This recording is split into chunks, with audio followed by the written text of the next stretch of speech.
Good morning, Slop Nation, and welcome to Slop Chop. This is a new podcast hosted by myself, Harvey Mulvihill. It is about the happenings of the internet, and it is your one-stop shop for slop. I'm joined today by a wonderful guest, Harrison, coming all the way down from DC. Well, thanks for having me. Yeah, dude. You here for a bachelor party? Here for a bachelor party tonight, and then I leave tomorrow morning, so I'm here less than 24 hours. That's what's up, dude. Actually, a co-friend of ours named Elliot, I ran into, and I mentioned that you were going to be here, and he didn't know, so I feel like I outed you accidentally. Oh, really? No, I told him a couple times. He probably just forgot. Okay. Basically, so I actually talked about the tech issues on the previous ep, but I have this like electronic interference thing that happens with the pod, but totally inconsistently. About half the time I'll walk in and it'll be happening, and the other half of the time it's not happening. The last time I tried to troubleshoot it, oh my god, it's gonna drive me fucking crazy. It's like the more you talk about it, the more I can hear it. Yeah. Honestly, I might just take the cans off if it gets too gnarly. All right, fuck me. God damn it. But anyway, I'm going to do my best to take it out and post. But like I was telling Harrison here, this is the realities of podcasting. Like, this is episode 32, and I'm still just working out the kinks, man. You know, like shit's going to happen, and this is what they don't tell you. This is like what you actually learn on the fly by doing the thing. Is that like when things don't work, they just don't work, right. And then you're gonna run into whatever. Who gives a fuck about this? Fuck me. Anyway, thanks for being here, brother. I am curious because this is something that I ask all my guests. What is your slop intake like? Man, recently it's been majority TikTok and X as well, for better or for worse. But TikTok recently, it's been clips of Morgan J, which maybe we'll get into later, and I'm sure you've heard about him. He goes throughout the crowd with a microphone, and his whole show is crowd work, but he has an auto-tune mic and he interacts with his fans, and it's funny. And last Sunday, I was exhausted from the week, so I had a free day, and I was probably in bed for 12 hours watching his clips, just nonstop. And it was the kind of comedy where I was watching it and you like feel bad for laughing because it's not bad. It's not funny, but it's like so stupid. Some of the stuff was so like juvenile, and I just couldn't help but like laugh, and I couldn't control it. That's the best kind of comedy. Yeah, that's all my favorite comedians are. I would say like there's comics that are perhaps not the most intelligent, and then they act smart, and there's people that are clearly really smart and they act stupid, and that is the best. It's like the funniest thing in the world. So yeah, I don't know a whole lot about Morgan J, but like you said, he's got an auto-tune mic. Like, tell me this shit. Yeah, so I guess he will get a bunch of people to come to his show and fill up an arena or whatever. The crowd looked pretty big, like a couple thousand people. And he'll start on the stage. He's got a guy playing the keyboard.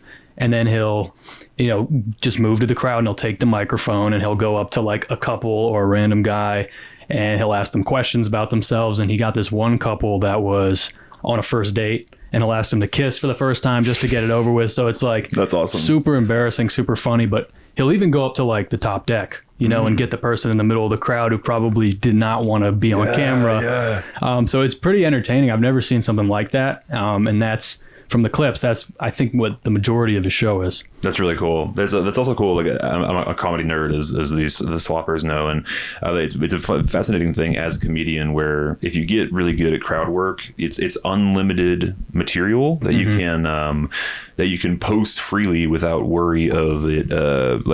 Without, I'm going to take the cans off. I can't fucking stand. I can't stand the buzz. Should I take it off too? Yeah, totally up to you. Okay. Anyway. So like there's a when you're a comedian, you have like your material and it's precious, right? And you're saving it over, you're doing it over and over, but you're saving it. And then like comedians don't release their stuff, their material in little chunks on clips on TikTok very often, because that's a hard chunk to get. You know what I mean? It takes many hours to get a minute of quality stand-up, but you can have spontaneous crowd interactions with a million people all over the place, right? And it's not stuff that you're canning for your special or whatever. Yeah, it's a great business model. And I like the part about like some of them were brutal, but it seemed like everyone was kind of in on the joke. It wasn't like too offensive, and sure, people were embarrassed, but kind of at the end of it, like he would say, "Thanks for coming. I'm glad you're here," and everybody got a good laugh out of it. So hell yeah, it was refreshing. I enjoyed it. Shouts out to Morgan J, dude. I'm gonna check out his stuff. I mean, that's the taking crowd work to the whole next level. It's actually a thing amongst comedians. Like, this is like a whole wave with guys like Stavros Halkias, who we mentioned earlier. We both saw a movie called Bugonia that we'll talk about later. But Stavros is a guy who harnessed in probably 3-4 years ago, pretty much during COVID, or shortly thereafter, got really, really huge online from posting crowd work clips, because there's something about it's similar to like a fight or something, where it's like a spontaneous human interaction, and people, myself included, just find it fascinating, because you don't know what the hell's going to happen, right? And there's something interesting about that, like, unknown. Yeah, and everybody's got their own story, so you like never know what a crowd work interaction is going to lead to, and those are some of my favorite clips for stand up, is when great crowd work is executed. Yes, agreed. There's a guy named Todd Barry who you should check out, who's like one of the best crowd work dudes, and another guy named Big J Okerson, who is a New York dude. He just released 2 specials back to back this year, like a month apart each. And they're 100% crowd work, and it's the best crowd work I've ever seen. Like, it's fantastic. So it's like it's an art form. I gravitate towards normal, for lack of a better word, normal stand up, like regular jokey or storytelling, but if you sprinkle in some crowd stuff, that's cool. But again, it's, for a comedian, it's like the best business model. So yeah, so you're TikTok guy mostly? Mostly X, but TikTok more recently now, because they're starting to discover my content, and that's the one I spend the most time on. I know people like debate between Reels and TikTok, but dude, it's not even close. Yeah, what are you TikTok as well? Okay, 1000%. Me too, because everyone's like, why don't you watch Reels? And I'm like, I just think TikTok's better. I mean, it was there first, and I just think it's better. I also think they're roughly the same. Like, when it comes down to it, or I agree that it's better. I just don't. I find, interestingly, most of my friends are sending Reels, though. They're not sending me TikToks. Like, I don't know about you. I'm also at a different age bracket than you are. But are most of your like friends on TikTok and sharing TikToks? Or are they sharing Reels? Honestly, it's all Reels. It's all DMs on Instagram. Same. If someone sends me a TikTok, usually they'll send it through text. Yes. Which is kind of funny, because I think like just Reels have become the standard now. Agreed. It's fascinating. Which is, I don't know how that happened. Maybe it was from the time period where TikTok was kind of like, nobody knew if it was going to go away or not. And then it switched over to Reels. But yeah, I'm surprised by that. It's nuts. IG did the same thing with Snapchat with stories. Like, they kind of just, they let an app figure out, like, work out the kinks of a thing, and they just take it. It's kind of the Apple mentality of like, we'll watch Android do a thing for a couple years, and then when we figure out the model actually works, we'll take it, put it in our thing, put it in our Apple ecosystem. Yeah, it works. I mean, it's kind of shitty business practice, but when you're fucking Meta, you can do that and be successful and make it the new standard. Like, Snapchat is for children and drug dealers now. There's not a whole lot. People are using IG stories. Yeah. No, I think I Snapchat one person, and I'm in one group chat that I never respond to, and every now and then, like every few months, I'll re-download it, and I'm like, oh my gosh, I have no friends on Snapchat. It's like embarrassing. I have to delete it right away. Yeah, you're an absolute group chat lurker. You're not I am. You notice that? I've noticed that. It's kind of my thing, man. Yeah. I don't know what it is. Because sometimes I'll get called out in the group chat and I'll respond, but like, yeah, I'm always just like reading the group chat and then like responding only when necessary. I get it. It's a good move, because also I think there's a thing of like, again, human nature, absence makes the heart grow stronger. And like, when I see a lot of you, I tire of, not you, but like of anyone. If I see a lot of you, I tire of you. And then meanwhile, if you can stay back in the wings, or stay back in the shadows, and then just drop like bombs every once in a while, that's what I like to do. That's my favorite thing. I don't know if you're a Discord person, but that's like, I'm in a couple of Discords where that is exactly my MO. Never ever post. I'm just quoting this, like a Louis bit, but never ever post, so that when you do, it's a big deal. Right. Yeah. It's yeah.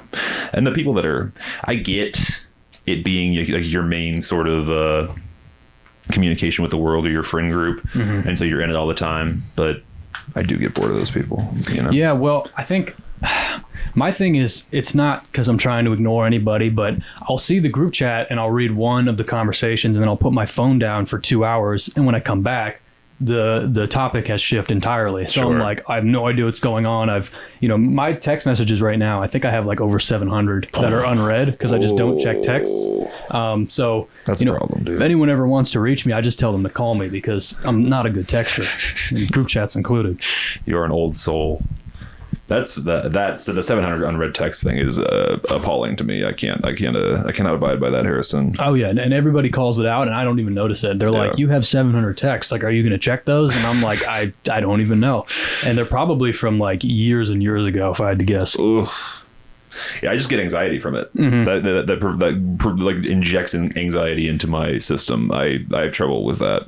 But I'm also I'm a notification clearer, compulsive notification clearer to where it's an issue. I went super far the other way, where like if I have a little thing there, I feel the need to. I have to go into my settings and turn off what are they called, badges? You know, where the little red one comes up in the top right corner, which you have a little red 600 in your text. I can't handle that. I can't see it and not. The only thing that I have like that I don't clear is emails. My Gmail is like I have like 3,000 unread. I stick with like the first page of my emails is all good, but there's all this garbage beneath that I'm never ever going to clear out. Yeah. Well, there's so much slop in my inbox. I mean, from spammers or just, things I subscribe to but don't remember subscribing to. So it's like if on Gmail, if someone emails me who I want to respond to, it's usually like in gray. Yeah. So I know. But yeah, I probably have 14,000 unread emails. Same. Yeah. I'll give you that one. But text is crazy. Yeah, text. I got to clean it up. Once it gets to 1,000, I think I'll go through. That's the move. You start scrolling all the way down. Right. Dude, I did that with Twitter before it was changed to X. Because I've had a Twitter since I was in high school, so like 2015, 16, 14, something like that, a long time ago. And I was, I was in high school, and I would just tweet just nonsense. And I was a really big hip hop fan. I think I might have told you this. This is embarrassing. I was a big hip hop fan, and I was a massive Lil Wayne fan back then. And I would just tweet Lil Wayne lyrics. Wow. Including the N-word sometimes. Okay. Okay. Would you start out?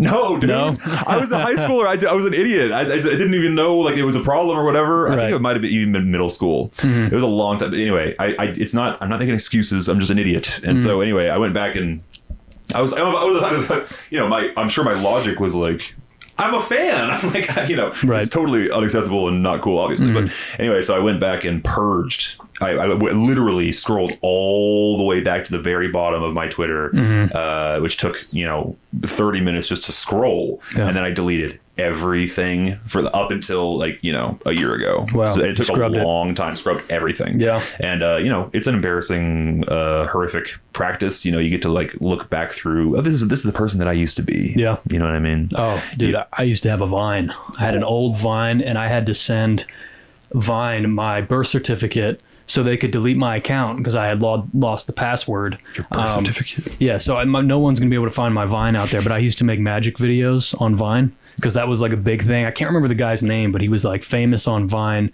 for magic tricks. Zach something. I think it was Zach. Maybe it'll come to me later, but when I got to high school, someone found them, and I literally like crashed out, and I researched everything I could do to take it off, and I like somehow got to their whatever department where they could take it down, and I had to send them my birth certificate, that's crazy, my driver's license, and they scrubbed it, but somebody still has them out there, and I hope that they don't see this. I'm trying to think of like what kind of magic trick could you do in 6 seconds?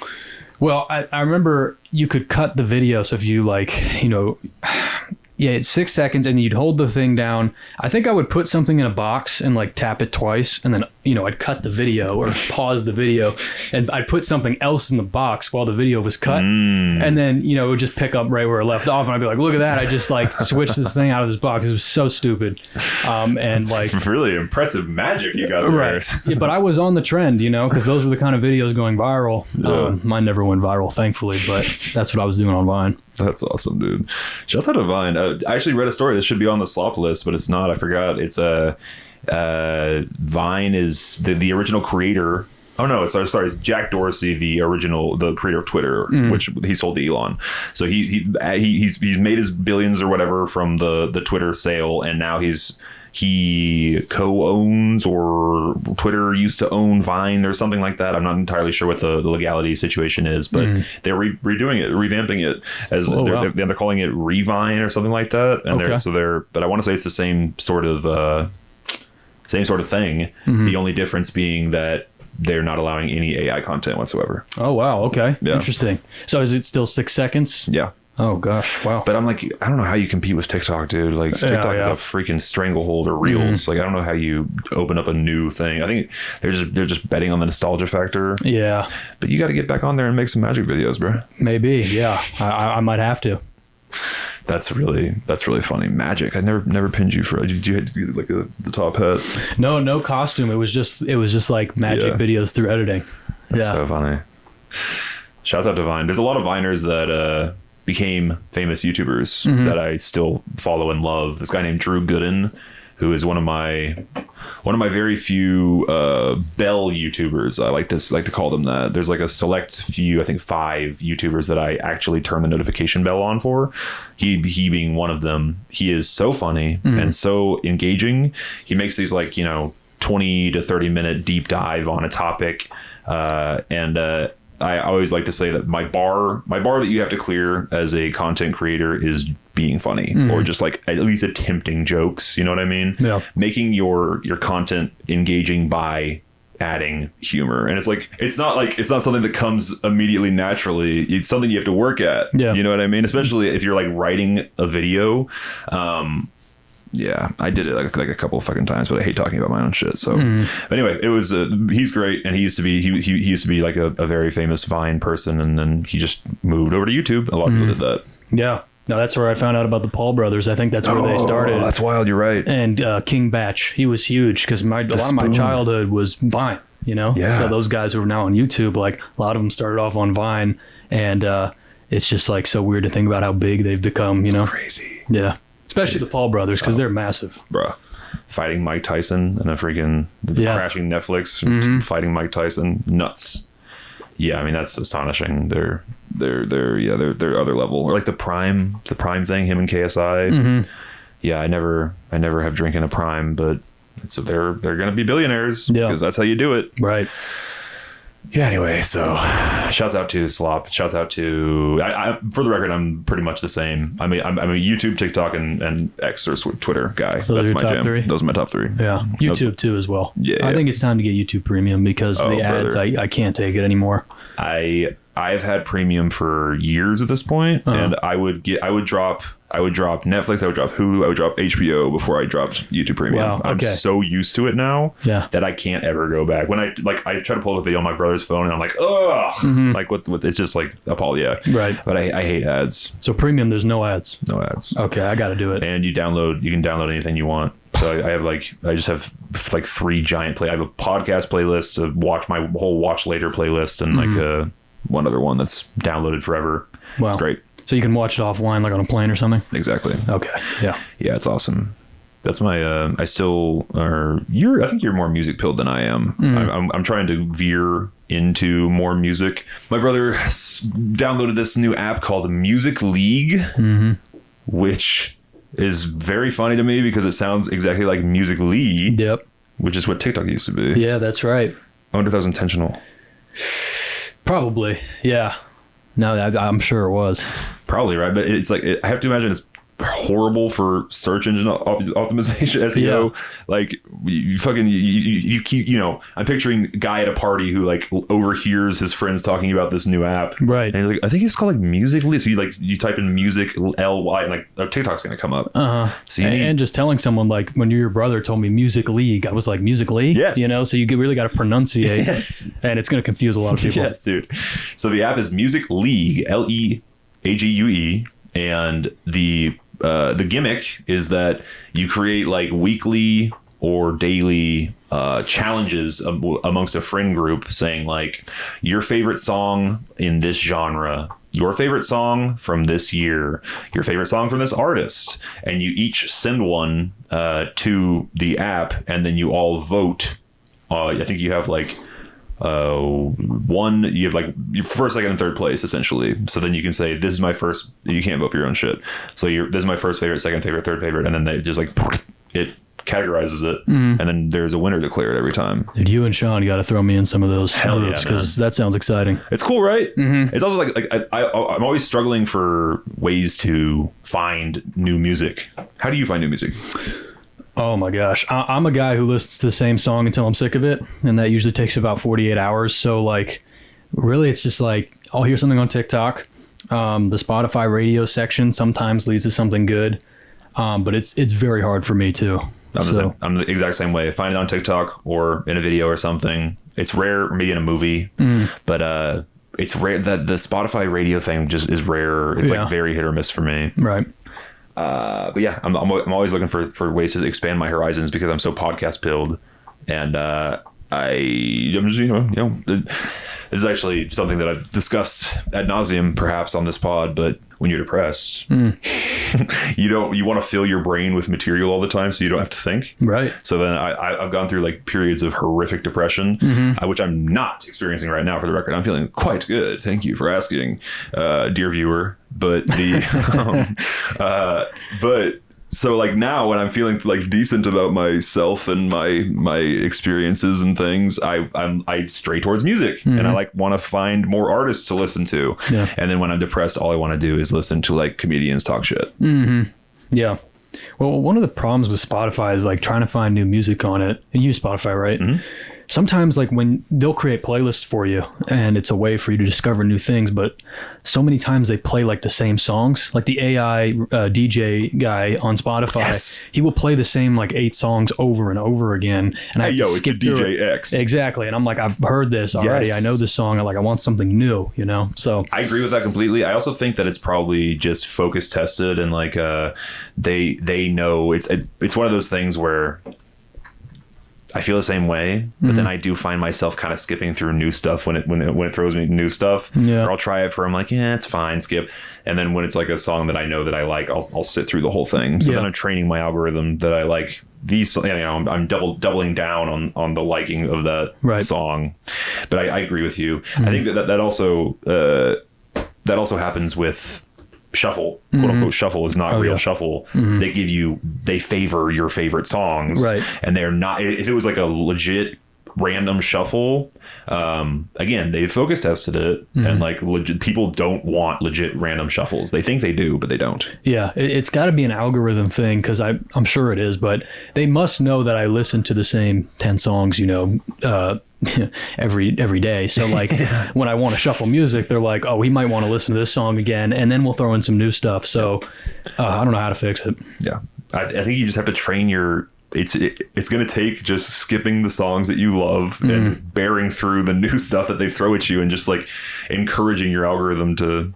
I don't know. I do kind of feel like I sometimes think of my algorithm as a guy. You know what I mean? Yeah. Where I'm like, oh shit, I'm probably disappointing him with my fucking with my tastes here, or like, God, I'm listening to the same shit over and over, or like he'll throw something at me and I'm like, I don't fucking like that. He's like, hey, he's probably sad that he threw that at me and I didn't appreciate it. Oh yeah, I mean, and you sound similar to me from what I've heard, but the same is true with shows. You know, I like consistency. I like the same type of music, the same artist, because I like the things I like. And on the plane ride over here today, I was watching Succession. Yeah. I've only seen episode 1. I watched 2 and half of 3. And Succession, everybody who's watched it told me it's amazing. It's unbelievable. And I believe them. I've enjoyed it so far, but it feels like a chore to watch the episodes. I was sitting on the plane, so I couldn't sit still. I was like, when is this going to be over? You know, and I feel like I'm not enjoying the ride, but I feel you. You know, it takes me like 4 to 5 episodes to get into it. I totally understand that. Okay. All right, so it's not just me. No, 100%. I feel that way with almost every new media that I consume. I really feel that way about games, where I like people. Everyone in my life tells me the game's incredible, and I believe them. Like it's getting 10 out of 10s across the board. It takes me like an hour of forcing myself to sit there and just grit through that like horrible feeling of not wanting to do the thing, right? And then it'll click, and then I'll be in. But like I know that about my brain, and it's the same way with shows. It's rare that a show captures me right away. It's really rare. Succession, I don't think did. I don't remember how long it took, but Yeah, I feel that, dude. It's tough. Yeah. And like, there's gold at the end of the rainbow. So Right. you want to like push through, but it's like I could be scrolling TikTok right now. Yeah. And you can't skip episodes. You have to sit through there. And that's what happened with Severance. I watched the first episode of Severance about a year ago, and I like put it away for probably 6 months, and then I watched it again and I couldn't stop watching it. So it's like, it makes me think how many shows I started and then just turned off and like missed out on all the, the journey of it. I feel you. Succession's worth the ride, dude. It's so good. It's unbelievable. Yeah, I'm excited for it. It's funny because I got a lot of comparisons to Severance for some reason. Oh, really? I think they came out around the same time. But people are either Severance people or Succession people. I love Severance, but I'm a Succession person. Interesting. Are they similar? Not a little bit. Wow. They're both sleek. I guess they're both like pretty, but there's not any like plot similarities or whatever. My iPad's gonna die. We're gonna have to switch to the phone. It's fine. Okay. You want to talk about the Louvre heist? I'm so stoked on this. You are? Yes. Okay. I know a little bit about it. I'm sure you know more, so we can get into it. I don't know hardly anything. All I know is that the security camera footage got released, and it was like it was like comically, it looked extremely easy to do. Yeah, like their security is awful. Mm-hmm. That's what I heard. It was like 9 minutes, and they were in and out. And this was like the most cartoonish part to me. They used like a truck with a staircase on it. And it reminded me of Arrested Development. Yeah, exactly. And they just went up there, took it out of the window, and then got away on scooters. That's wild. Like, how does that even happen? It was so. I think they were armed. I think they had maybe like box cutters or something. But like, it seemed way too easy. That's so funny. It's one of those things too of like, I'm picturing like as a thief, you're like, well, no, that's obviously going to be really difficult to do. And then like you walk in and you're like, no, wait a minute. Yeah. No, like we get the stair car, right? We walk up it and then we can scooter away. I think it would work. Yeah. And then you get your friend comes in, they look at it like, oh shit, I think that would work. And then you just do it. Yeah. It's crazy. And they, from what you've heard, they didn't get the crown back, right? I think they're still at large. I could be wrong. Yeah. I feel like they probably... I keep hearing different things. I think they caught someone at an airport not too long after. It was maybe like a week after. But what I'm hearing is they probably already melted it, the crown, because they want to sell the gems in it and the. It's impossible to move. Yeah. So they had to melt it down and probably sell it through the black market or something. That's the problem with what's the term for offense? Mm-hmm. You know what I'm talking about? So like if you have stolen goods, you find a person who will buy your stolen goods because they know what to do with them. Mm-hmm. Because when you steal, like I always think about this: if you found a bag of $200,000 on the street out there, you could never fucking spend it or do anything with it because that kind of money always comes with people looking for it. Or if it's the Louvre, it's like the most famous museum on the planet Earth. Like there's going to be a massive investigation. They're going to like and any like hint of a frame of a perhaps maybe someone selling it, they're gonna rat you out and like accept the reward or whatever. So it's what do you even do with that stuff? Yeah, I'm willing to bet they had a buyer before. Like they knew kind of how they were going to get rid of it and sell it prior to actually doing that. So I'm interested to hear what comes out, but it had to be like something that was planned for a while because it's just so crazy. Because the Louvre, I think it's the most famous museum in the world, or at least top 3. So it's just so nuts. It's crazy. In Paris, right? Paris? Mm-hmm. Yeah. Have you ever been? No, I never did. The only European trip I've ever done is Spain, España, with my brother Patrick. Okay. We did a summer semester over there and got our Spanish credits. It was dope. But you have been to Rome. I went to Rome. I've been to the Louvre too. That was a long time ago, and it was 107 degrees. So it was like and they don't really have AC like we do here. Oh. So it was a very sweaty trip. And it was packed. What's the AC? Summer. What is the AC thing? I don't know why. Like why do only Americans get that? I don't know. Someone was just telling me about this the other day, but from what I heard, AC is like a relatively new invention. Like I don't even know. Audio good? Great. Okay. I don't even think it came out. Like I think it came out less than 100 years ago, and something about how it's just hard to get to Europe. I'm probably botching what this person told me, but they explained it to me, and it sounds like a person or a TikTok that you watched. It was a person. It was a real person. I do that all the time, though. Yeah. My friend was telling me about this. Right. It's just ChatGPT spewing nonsense. Yeah. So. Yeah, the AC is not good there. I mean, in Rome, it was bad. They had like one vent in the Airbnb, and like you'd go up to it and put it on max, and it was like it was like the tiniest like stream of air. I was like, this has got to be a joke. And they don't have comforters on the beds, at least where we stayed. It's just one sheet because they know you're going to sweat all night. So I don't get, yeah, it's crazy to me. I don't know. I think, you spend more time in a place and you kind of start to have an understanding of it, but I would never, like, just in my idiot brain would never have pictured, Paris hot. You know what I mean? I would just pictured it normal temperature. I don't know. Right. But like, of course it gets hot. It's a fucking place on the planet. Like it's going to get, there's places get hot. That's just my like idiot American brain. Fascinating though. The AC thing is so weird in that the fact like this most recent big heat wave that happened where just hundreds of people died because it got hot. Yeah. And they just roasted in their homes. That's crazy. Right. Seems like a problem that you guys should probably get around to fixing. Yeah. I don't understand what's like the logistical issue here. Why can't we just get AC into these, this homes? Yeah. No, it's funny. I remember Harrison, God damn it. I remember reading about France. As we're talking about Paris, I think this was over the summer. Some politician, I can't remember her name, nor would I be able to pronounce it, but her thing was like, if you vote for me, I'll give everyone a free AC machine. Wow. And I was like, it's so funny how that is something that's like, we just think of that as just a common, thing you have in a house, but they're like, oh my gosh, we got to vote for her. We can get free AC. Yeah. So it's just funny. Maybe I probably take it for granted. Oh, for sure we do. I take everything in my life for granted. I take my my podcasting equipment for granted. I expect it to work when I walk into the place, and then when it doesn't work, I freak out and I start thinking horrible thoughts, and then I have to remind myself to be grateful that I'm doing a thing. And I take everything for granted, and I like actively tell myself to stop doing that and like be grateful for stuff. Right. I got a house, dude. I got AC, dude. Anyway, I would like to take this moment to remind you, good people, to press the like button and leave your boy a comment. Tell Harrison he's doing great. Thank you. Thank you.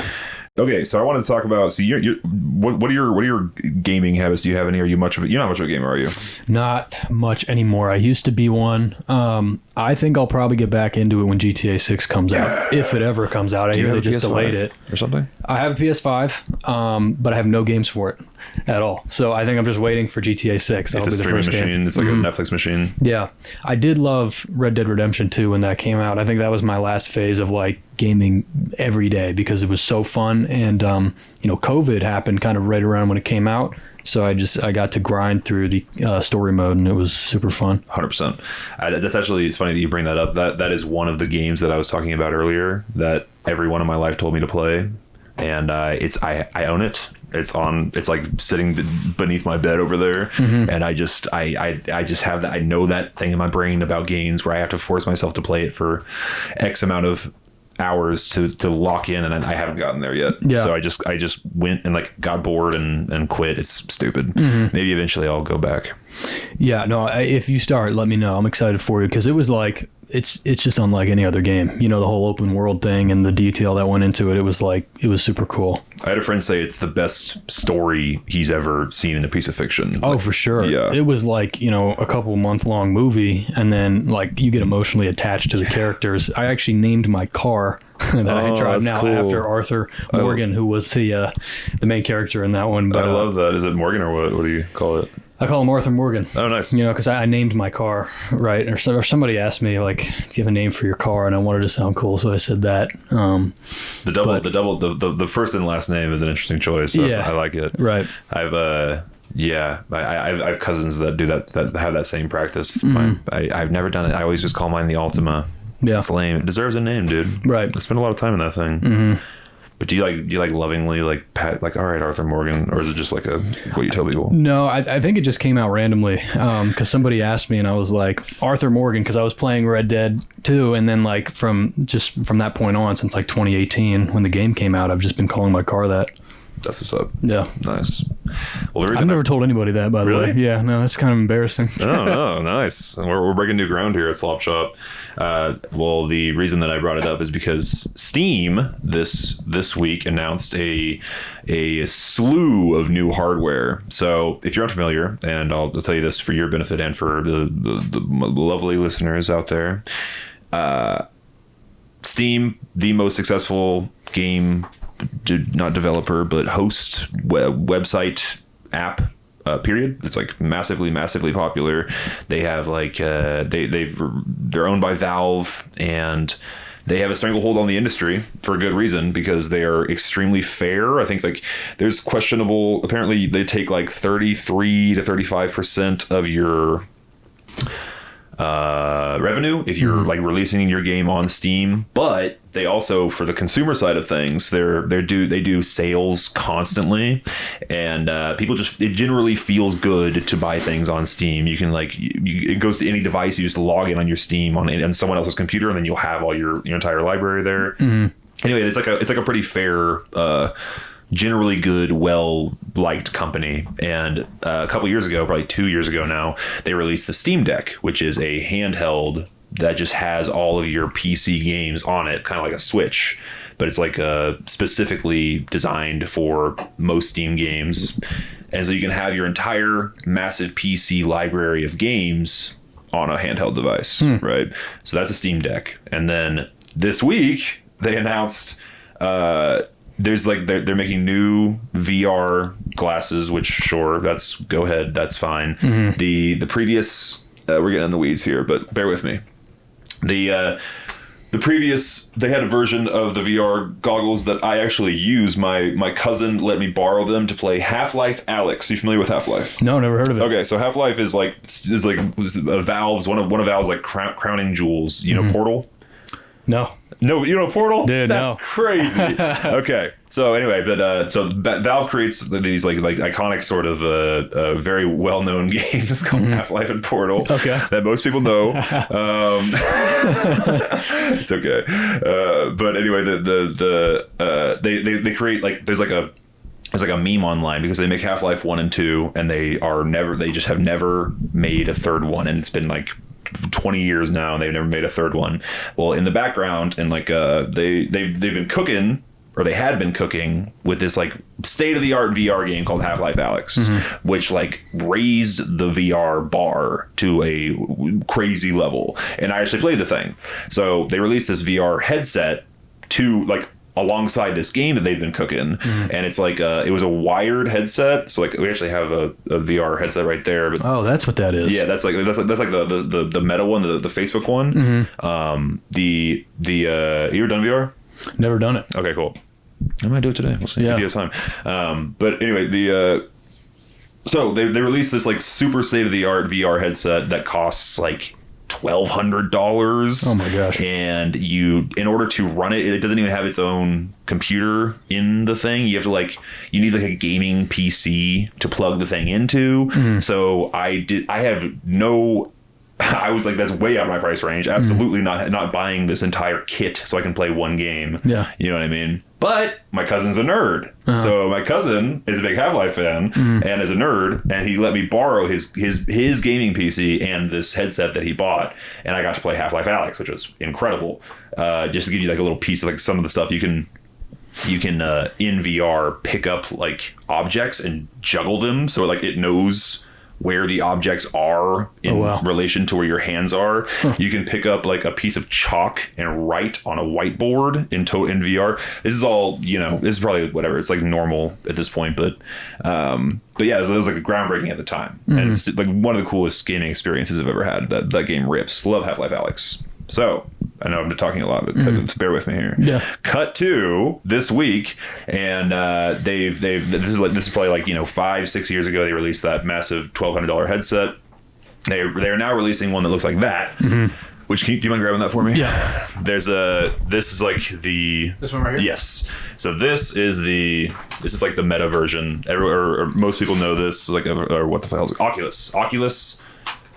It's like the most popular VR headset, but Valve is releasing one that looks like the Oculus without the wire attached to it, and for much, much cheaper than $1,200. So that's the idea. Okay. They're also releasing essentially an Xbox, like a console. It's so weird. Really? So Valve is like, Steam. It is a PC application, and they're kind of like their whole business model is kind of counter to what PlayStation's is or Xbox is where they want you to have your library on Steam on a PC, on a computer. Okay.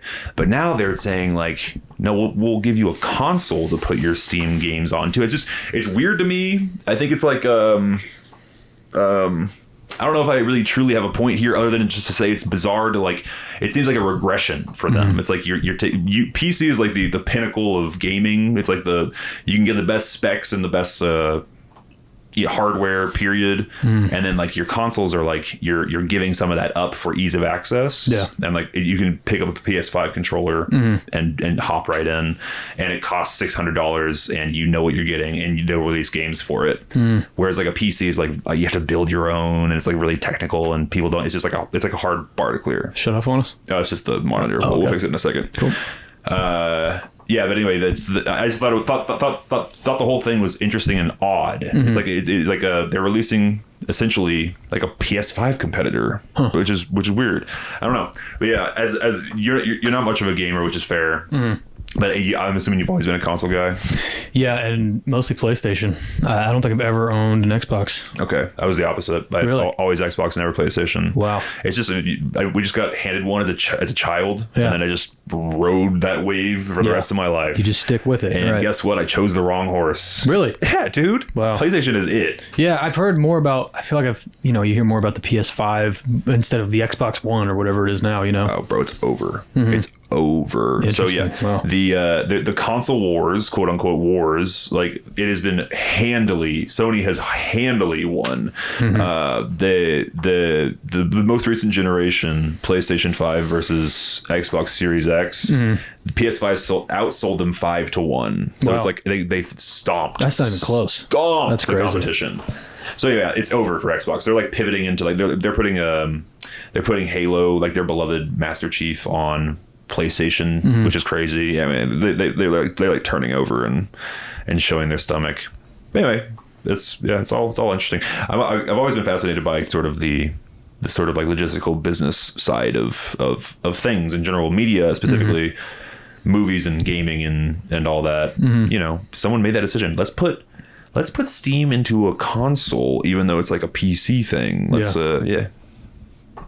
Anyway, that was my TED Talk. All right, fuck it. Let's move on. What's the longest one you've ever done? Podcast. I don't think I've ever gotten to 3 hours. No, I did one time. I did like a 2.5 hour one, and then my buddy just hung out. I was just recording with my friend, and then we recorded another hour after ending, and I was like, I don't know if I'm gonna release this and make this like Rogan length, like 3.5 freaking hours. Yeah. So I still have that hour pod that I've never released. That's like will be bonus content perhaps one day. We'll see. Yeah. Nice. Yeah, but I favor like hour 20 ish. Yeah, right. I usually record for 90 minutes and then chop it down to like 115 to 120. Nice. Yeah. What's your podcast fan? What's your podcast consumption look like? That is the one thing that isn't consistent. I think YouTube does a good job like offering new ones to me on my feed. So like it was Theo Vaughn for a while, and then it was Diaz and Rogan, of course, every now and then. It's mostly comedians. For sure. I think they just have the best podcasts, but every now and then a clip will come up from one I've never heard of, and I'll just kind of check that out for a while. But I don't think I have just like one that I'm always watching. That's fair. Are you the same way? No, I definitely have several that are on my weekly rotation. But it's always comedians. Like, I don't listen to non-comedians do podcasts. Yeah. With very, very few exceptions. There are actually no exceptions. Yeah, no exceptions to that rule. They're great at talking, and they're fun. Again, my bar for entry for content is just attempting jokes, just trying to be funny, and comedians generally try to be funny. I feel like they were at the forefront of it too. Comedians kind of led the charge with podcasts. Rogan, 100%. Of course, he was like the first, and then it was like comedians who kind of fell in line with that. Absolutely. A guy named Mark Maron, same another comedian, LA guy, but he was one of the first ever people who had just retired from podcasting after doing like 6,000 episodes or something absurd. Oh my gosh. Yeah, like something unholy number. What number is this? 32. 30. That's pretty good. Yeah, thanks, man. When did you start? 6 months ago. Oh, 32 Well, just and 6 think about months. it's 32 weeks ago is when I started. Yeah. Yeah. Well, so you've been consistent every week. Every week. That's awesome. Thank you. I know I'm very I know the moment that I let it slip. It's like I'm sticking to the schedule. Yeah. With like, I know that again the second that it stops, I'm gonna be like, fuck it, I don't need to do the next one or whatever. Right. But I'm like staying on the schedule has been very helpful for me. Nice. Is it cool. Saturday every day or every time? Generally, yeah. Okay. But I actually work weekends now, so I have I've been recording on Mondays and then like editing Tuesdays and posting on this Wednesday morning is usually or actually not usually. Since I started this job, I was trying to do the Tuesday morning release schedule still, but then I have Monday, Tuesday off now, so Wednesday morning it is. Go fuck yourself if you like your Tuesdays. I love that. Yeah. All right, dude, talk to me about marathon training. Yeah, so I was in Brooklyn, I think 2 weeks ago to see Tame Impala at the Barclays Center. It was awesome. It was the day after Halloween. Oh, nice. It's one of the best concerts I've ever been to in my life, but I drove up there from DC, and the day I left was the New York City Marathon, which sucked because it added like an hour or two to the ride home. But before I went, I knew that the marathon was going to be happening that week, and I read more about it. And apparently it's like a big freaking deal. Like it raises billions of dollars. I think when it started, it had like only 50 or something people. And now I just read something the other day, like to get admitted to the marathon, you have a better chance of getting into like Yale or Harvard. So it's like that tough. And I think that's if you just like donate money in the raffle, because they can select you if you donate 25 or $100. The bigger the donation, the more likelihood you have. But the way I think I'm going to do it is I'm going to probably reach out to a charity, because if you reach out to a charity, they can sponsor you to run in it. And I think that you have to raise like $3,000 or $5,000. So, wow. It's a lot of money, but apparently it's a really big deal. Damn. Have you run a marathon before? No. Okay. No, I haven't even run a 5K. But, I like to push myself. I like challenges. Yeah. So I remember, as a matter of fact, if I remember correctly, you were just talking about like having trouble running a mile. Yeah. Well, now I'm up to 3. Hey! I can do 3 now. I was going to tell Sean that, but he told me when we were at the ranch, because I was like, dude, I can't run more than a mile before like gassing out. And he just said, one day he said, all right, fuck it. I'm just going to run 3 miles and I'm not going to stop. And that was how I reached my PR. Was one day I was just like, okay, I don't care what you do today, but you're going to run 3 miles without stopping. Dude. Even if it's like a step above a walk. And I did it. And then I kind of started to feel that runner's high. Let's go. And I might have to do the marathon in 2 years. I feel like a year I might be pushing it a bit, but you gotta dream big. So we'll see what happens. I love it, dude. That's awesome. Mm-hmm. I also just ran a 5K for the first time in my entire life. How did it go? Fine, but I've never been able to string that distance along. But yeah, I did it totally nonstop for the first time ever, and I took Sean's advice the same way of like, all right, I just will like force myself to do this. Mm-hmm. We have like this perfect right next to where I live. I'm gonna bleep this just for just for posterity. Yeah. But anyway, I live next to a college, and there's a like the entire perimeter of the college is exactly like 3.4 miles. It's exactly a 5K. It's really interesting. So Sean is doing half marathon training. He's running a half marathon this December, and he's up till he does like 3 laps around the university now. Mm-hmm. And that is like unfathomable to me, but I did 1 lap and I got all the way without stopping. It was crazy. So like, it is the best feeling, and dude, the runner's high is real. Yeah, no, it's awesome. And like, especially as somebody who's never run before in their life, like that wasn't my form of exercise. I just thought for 22 years, I was like, I'm just not a runner. That's not my thing. But so much of it is mental, like Sean was saying, and I'm sure you experienced. 100%. Yeah. What was your cardio? You just didn't do it? Incline walk. I'd walk. That was it. I'd track my steps. That was what I did for cardio. But apparently cardio is really good for you. Like it's like one of the best things for, I guess, longevity and just general health. So dude, I'm enjoying it so far. I love it, man. I'm happy you're doing it. It's exciting. Mm-hmm. Yeah. So what made you think New York, the most prestigious and difficult marathon to get into? And why not start at like Dallas or Fort Worth, where you can just sign up? Dude, the New York City one just has so much aura.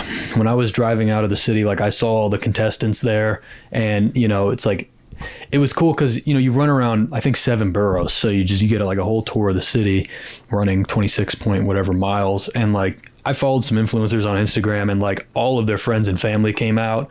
From what I read, it's like super emotional to finish it. Yeah. And it's like a pretty glorious thing. So I kind of wanted to experience that. Dude, I totally agree. It's I'm fully for it. I think it's awesome. Both my parents were marathon runners. I don't know if I told you that. Yeah. So you got it in your DNA. I got it in my DNA, but I'm fat as shit. So it's like it's a difficult thing to walk that balance. And like it's just been an uphill, like a very apt analogy, an uphill climb for me my entire life, just because I've always been overweight my whole life.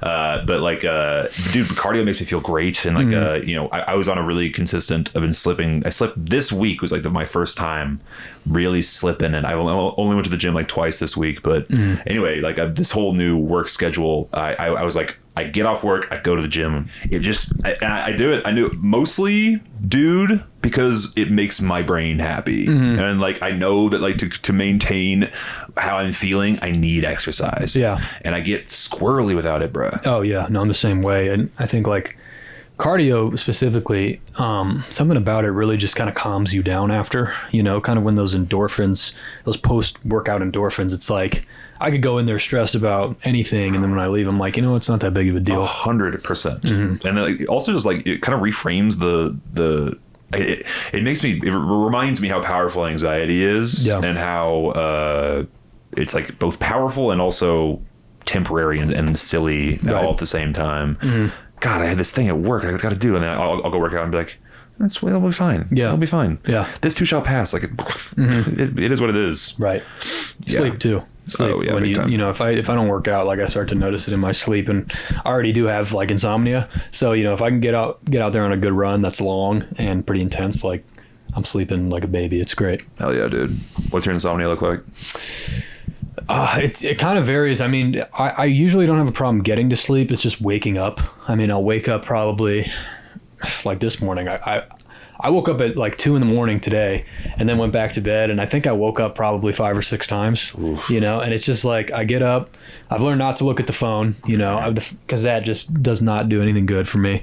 But it's usually just waking up in the middle of the night. Sometimes it's like can't get to bed, but more often than not, I'm waking up nonstop. Sucks. Yeah, no, it's a weird one because like, I was talking to my family, and apparently it's genetic because my grandpa had it, and just other people in our family as well. But like, man, yeah, when you don't sleep right, it is like fucked up. Your whole day is like, kind of ruined. So I've kind of found like what works for me, and it's like just cutting out the caffeine late, trying to put the phone down. It's easier said than done, of course, but that's kind of what it looks like. I've never said this publicly, but I fall asleep to YouTube every single night. Me too. No, I'm podcast. Yeah, it's bad. Yeah, and like it's. I've actually gotten to this like I've literally never talked about this, but here it is. Here it is. Let's go. So I fell in love with a card game, a digital card game called Hearthstone. This is like years ago, probably in college or early college. Fell in love with this game, right? And I kind of got really into watching Hearthstone videos for some reason, and then they somehow became my nightly routine. And now it's like what the fuck is the word? What's like a sleep aid? Melatonin. Now it's like melatonin to me. Thank you for that. Yes, it's like melatonin. What's crazy is like I have the screen on the yellow like sleep filter mode, which is I guess less bad, and I just like put. Let me kill my dogs. Someone's here. I put my phone, like I have 3 pillows on my bed. We're recording in my bedroom, so you can see this. You can get an actual visual of what I do. But yeah, I sleep with one, I hug the second one, and I rest my phone on the third, and then I sleep on my side like this and just watch freaking Hearthstone YouTube videos. And that's how I fall asleep every single night. And like to the point where I'm so used to it now. I have trouble sleeping without Hearthstone. Yeah, I'm the same way. Bad. Like I cannot sleep in silence. I'm a white noise guy. Dude, this is I moved the fan the box fan is sitting right there. Yeah. It lives right here. I'm a white noise guy too. Yeah, and I'm sure it's on high, right? You got to crank it all the way up. I'm a medium guy because I have a sleep app, right? I was on high forever, and then my sleep app that I was trying to use is a thing where it measures your sleep waves and then it wakes you up when you're at the top of the valley. You know what I'm talking about? So it's less shitty, right? Because if you wake up at the bottom of a sleep, what's the word? Sleep trough, Sleep cycle. Yeah. Thank you. So you have the bottom of your cycle. If you wake up here, it's horrible and it's miserable and you feel like dog shit. But if you wake up here, it's easy to wake up and it'll track your cycle, right? What's it called? 'Cause I might have to get this. It's I don't know. If you sleep tracker or something like that, it'll come up. Uh-huh. I could probably look it up. But anyway, I used it one time and it gave me like a warning. And it said like room volume very high. And I was like, uh-oh. And it said like potential hearing loss if given a long time. So I was like, okay. And so I turned my fan, and from that point forward, I've had it on medium. Okay. But I think it could cause. How loud was the high? Was it like really loud? If you probably have a similar fan than I do, dude. Yeah. Wait, let me see the box fan, because now I'm getting worried.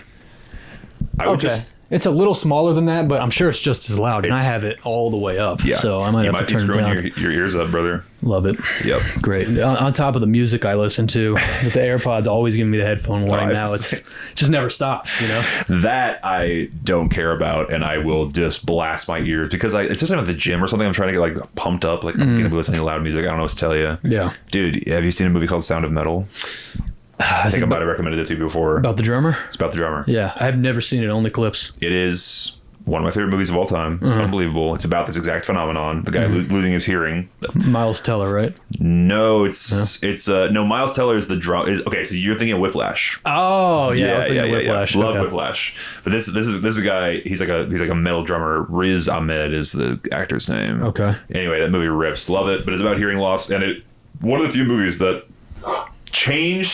literally changed the way I live my life. Where like I used to not give a shit about wearing earplugs at concerts and stuff. Saw that movie, started wearing earplugs. Yeah. And like it's one of those things where one of the lines always stuck with me. He goes in, he's losing his hearing. He can barely freaking hear, right? Yeah. He goes into the ear doctor and he's like, okay, well, the doctor's like, all right. Doctor's like, I mean, you have probably 25 to 30% of your normal hearing here. Wow. And Riz Ahmed is like, okay, well, what do we do to get it back? What do we do to fix it? He's like, no. This is the best it will ever be ever again. Like what you need to do is preserve the 25% that you do have. Oh boy. This is like, there's no getting it back. It is a permanent, never, like science has not figured out a way to fix this problem. It doesn't exist. So like once it's gone forever. So be careful. Yeah, no, I'm sure I've lost a good amount of hearing. I mean, because even on the Uber ride over here, the lady I had was trying to talk to me, and I don't know if she was just soft-spoken, but I just couldn't hear anything she was saying. So I kind of had to like lean up and ask like, what was that again? And I like laughed at something she said, and she might have not even been telling a joke, but I just, I couldn't hear her. I'm the king of that. I love that. Yeah. Right. Yeah. Just hope it was something good-natured. Yeah. Always in the Uber too, Yeah. Yeah, man. All right. Well, shouts out to you training for the New York Marathon, which you will almost certainly not get into, but we're hoping for you anyway. We're pulling for you anyway. If not the next one, then the one after that. Fuck yeah. Yeah. Just raise whatever $30,000 for a charity, and just do that. Just have $30,000 laying around. I don't know. I love the ambition, but I think it doesn't necessarily need to be in New York, the most prestigious, difficult one to get into. I do get it, but I think my plan will probably be to do some 5Ks, see how those go. Maybe do a 10K next, and kind of work my way up, because a marathon is hard. I mean, to put it lightly, from what I've heard. So if I went and ran a marathon tomorrow, I don't know what would happen. I wouldn't finish. I've heard there's no chance. So I think we got to take baby steps. It would be difficult for me to walk 26 miles. Oh, yeah. No, me too. Yeah. I mean, 26 miles is a long way. Yeah. Do you know why it's that length? Is that Olympian thing? I'm not sure. I feel like I heard something about this. Would it come from question. Greece? I think you're right. I think it has something to do with that. Yeah. I can't remember exactly, but I think you're on the right track. Yeah. I figured they would have told you guys that when you were over there at the Colosseum or whatever. Right. Tell me about that trip. Yeah, no, Rome was awesome. I guess that was my first solo trip. I went with a good friend of mine who I grew up with, Gabe. Who is fully Italian, so he was excited to go. Hot take here, though, the food wasn't that good. That's wild. I think that maybe I'm too Americanized. Maybe we both were, but we were excited to get a pasta, of course, and flatbreads and gyros and all that, and they weren't bad. Don't get me wrong, but like I thought they were going to be much better. Mm-hmm. And people said, well, maybe you hit the tourist spots, but we did like deep research on where to go to avoid the crowds, and we found the right places, that were pretty low key, and all the food just kind of tasted the same. Interesting. So I was really bummed out about that, and the coffee, not great either. Wow. It was not. I mean, being there was like you're drinking an espresso or cappuccino in Rome. It's like super cool, but it was weak. The caffeine was really weak. Now this is coming from me who consumes a lot of caffeine, so take that with a grain of salt. But besides that, it was still awesome. It was a really cool trip. What was your general like biggest takeaways in terms of like I always fascinated I don't know with my one European trip, it's just like mind blowing to me. I was like, oh yeah, people can live you can just live here. You know what I mean? Yeah. It's just like you can just have this architecture around you every day. Yeah. That blew my mind when I was there. But like any like big just vibe takeaways. What was the vibe? It was a lot slower than it is here in the United States. Like shops will close from 1 to 3. I think every day just because they're taking naps. I love that so much. And I was like, it was something that I wasn't used to. Also, like, at a restaurant, it'll take a while for you to get your check or for your food to come out. And that part I didn't really like because I was there for the first time and kind of like itching to go see everything. So a couple times, like me and my friend just like walked up and like paid the bill, and like they kind of looked at us funny. But there is a culture there that it's like, it's much slower. People aren't as in a rush as they are here. I had a friend say if you go eat at a restaurant, bring a sleeping bag. You said that about Italy? Yeah, that's perfect. Yeah, that's exactly what it was like. I hate that so much. I mean, but that is like one thing that I think it would take me like 6 months to get used to it. Eating out all the time. Like I would just get so frustrated so fast, and I'm used to the American thing. Right, and there's also they have very, I guess, what's the word, like unwritten rules. So one of them was like you can't order a cappuccino after 3 p.m. or something like that, and I might be misquoting that, but specifically that drink. Yeah, and they don't do iced coffee. So like in Rome, where a bunch of tourists are, like we found some places with it, but I went to this one place and I didn't know this. And something they do there is like when they order their coffee, they'll just drink it right there. They won't really take it to go. Cause nobody's really in a rush. And I don't think I look Italian, but I think since I was in like a low key spot, the guy probably didn't think I was American. He was sitting there drinking his, espresso, and I walked in and I was like, yes, can I get an iced latte in like the most American English? And the guy standing there drinking his drink was literally like, he was horrified by me. I felt so embarrassed, and I ended up getting my drink, and we just never went back there because I was like, man, that guy hated me. He literally looked at me like I had just insulted his entire country, and maybe I did. What's the problem with ice, dude? What's the deal? They don't do it. This one guy, or air conditioning. They like cold. I know, nothing cold. Everything's just hot there, all the time. And I went to this other place, and I tried to ask the guy for iced coffee, and he didn't speak English that well.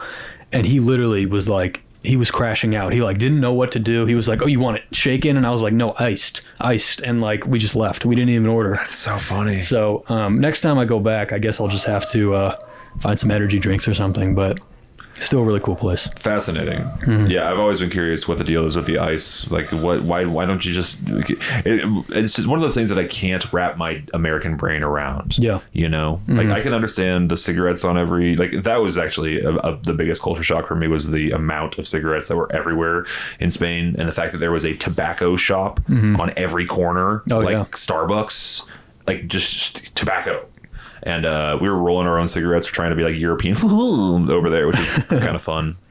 But even that I could kind of wrap my head around. But I was like, you guys don't have ice? Yeah. Like I drink ice I drink cold drinks constantly. I don't drink hot coffee or tea or anything. I'm an iced person. Right. Yeah. I wonder what it is. I mean, again, like going back to how it's just kind of more slow over there. Like maybe, when you have an iced coffee, you can drink it in like 2 seconds, but you can't down a hot coffee or you'll burn your throat. So maybe it has something to do with that. I don't know. But they really, I mean, how we can't wrap our heads around that, like they can't wrap their heads around how we drink cold brew or iced coffee, like at all. That's fair. Yeah.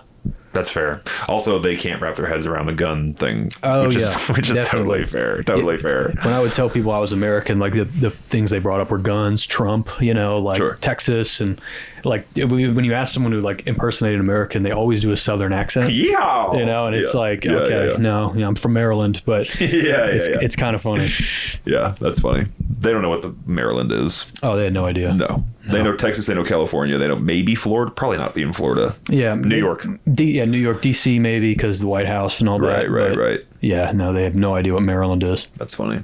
I was in Spain in 2016, like during the first Trump election. Oh wow. And it was fascinating because it was all of their media was American. 100% of their media. I was like, damn, we got like a stranglehold on the world. Mm-hmm. That was what like one of the big takeaways for me. I was like, wow, like our culture kind of permeates the entire earth, which I'd never seen firsthand. Yeah. But also every TV, every news station, Donald Trump, just Trump, everything. And I was like I guess he's just like a world. Like it was like a crazy. I don't know. I'm just trying to picture the opposite of that, of like us having Spanish politicians on which would never happen. Right. Now he might be the most famous person like on the planet. Like everybody knows who he is. Brother.